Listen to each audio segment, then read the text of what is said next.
Creators എല്ലാവരും ചോദിക്കുന്ന ഒരു കാര്യമാണ്, 4000 മണിക്കൂർ വളരെ വേഗത്തിലാകാൻ ഞങ്ങൾ എന്താണ് ചെയ്യേണ്ടത്?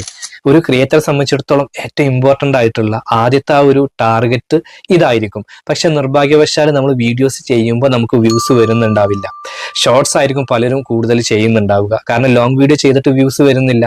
നിങ്ങളൊക്കെ ഈ ഒരു പ്രശ്നം ഫേസ് ചെയ്യുന്നവരായിരിക്കും. എങ്കിൽ ഞാൻ ഈ പറയുന്ന കാര്യങ്ങൾ നിങ്ങളൊന്ന് ശ്രദ്ധിക്കുക. ഞാൻ ഈ പറയുന്ന കാര്യങ്ങൾ അനുസരിച്ചിട്ട് നിങ്ങൾ വീഡിയോ ചെയ്തു കഴിഞ്ഞാൽ 100% നിങ്ങൾക്ക് നിങ്ങളുടെ വ്യൂസ് കൂടാനും അതുവഴി വാച്ച് ടൈം കൂടാനും കാരണമാകും. എനിക്ക് ഉറപ്പുണ്ട് ഞാൻ ഈ പറയുന്ന എല്ലാ കാര്യങ്ങളും ഒന്ന് ചെയ്യുന്നുണ്ടോ എന്നുള്ളത് നിങ്ങളൊന്ന് ഉറപ്പ് വരുത്തുക. ഇതിനോട് കൂടെ എനിക്ക് ചേർത്ത് പറയേണ്ട ഒരു കാര്യം, ഇപ്പൊ എന്നോട് പേഴ്സണലി പലരും ചോദിക്കാറുണ്ട്, എൻ്റെ ചാനലിൽ എന്ത് ചെയ്യണം, അല്ലെങ്കിൽ ഞാൻ മറ്റുള്ള ചാനലിൽ അങ്ങനെ അവർ ചെയ്തപ്പോൾ വ്യൂസ് വന്നു, അപ്പൊ ഞാൻ ചെയ്തപ്പോൾ എനിക്ക് കിട്ടുന്നില്ലല്ലോ, എന്തുകൊണ്ടാണ് എന്നുള്ളത്. അത് ഞാൻ ആദ്യം പറയാം. അതായത് നമ്മളൊക്കെ വ്യത്യസ്ത കാറ്റഗറിയിലാണ് വീഡിയോസ് ചെയ്യുന്നത്.